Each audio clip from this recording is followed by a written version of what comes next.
क्या ईरान में 47 साल पुरानी इस्लामिक सरकार अब गिरने वाली है?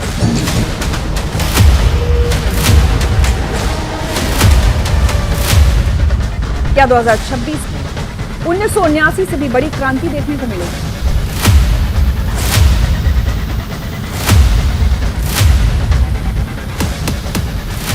क्या ट्रंप मादुरो की तरह खामनेई को भी ईरान में घुसकर पकड़ने वाले हैं?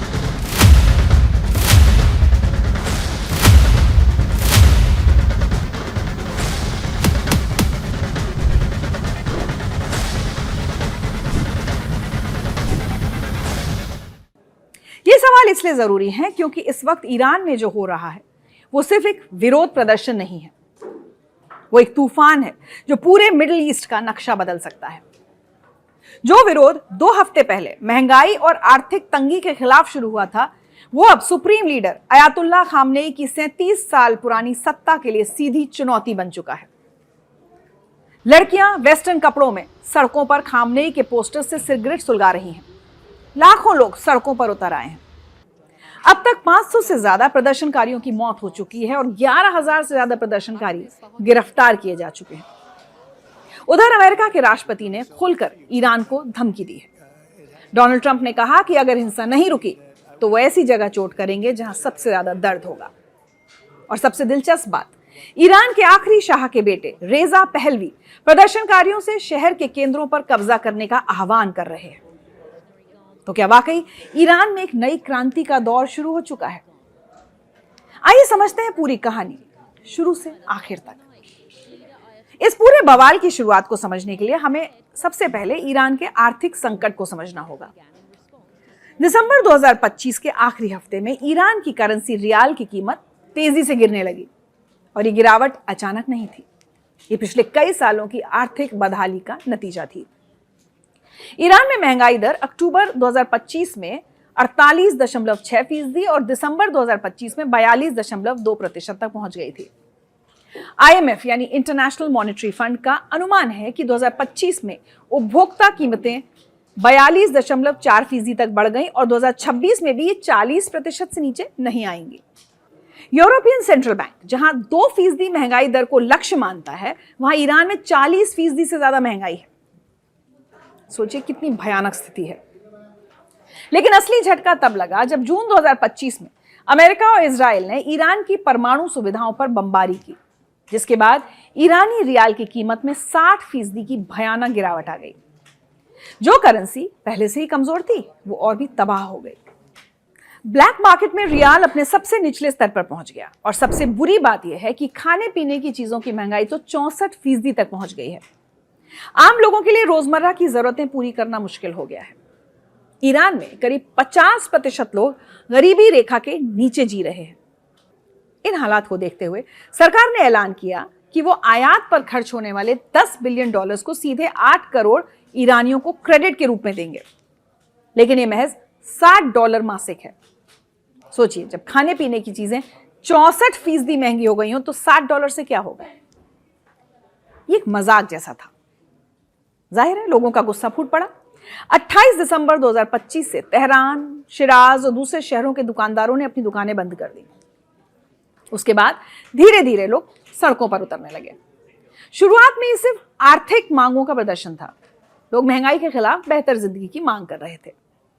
लेकिन जैसे जैसे सरकार ने इसे दबाने की कोशिश की, लोगों का गुस्सा बढ़ता गया। 6 जनवरी तक विरोध प्रदर्शन इतना तेज हो गया कि मलिक शाही और अब्दानान जैसे शहर प्रदर्शनकारियों के नियंत्रण में आ गए। सुरक्षा बल भी प्रदर्शनकारियों से डरकर भाग गए। 8 जनवरी को Tehran, Kermanshah, Shiraz, Tabriz, Isfahan जैसे बड़े शहरों में लाखों लोग सड़कों पर उतर आए। कुर्दिश बहुल इलाकों में भी जोरदार विरोध हो रहा है, जो सरकार के लिए बड़ी चिंता है, क्योंकि 2022 के महसा अमीनी प्रोटेस्ट में भी कुर्दिश इलाके सबसे आगे थे। जो चीज इस विरोध को अलग बनाती है वो है इसकी तीव्रता और जनता की भागीदारी।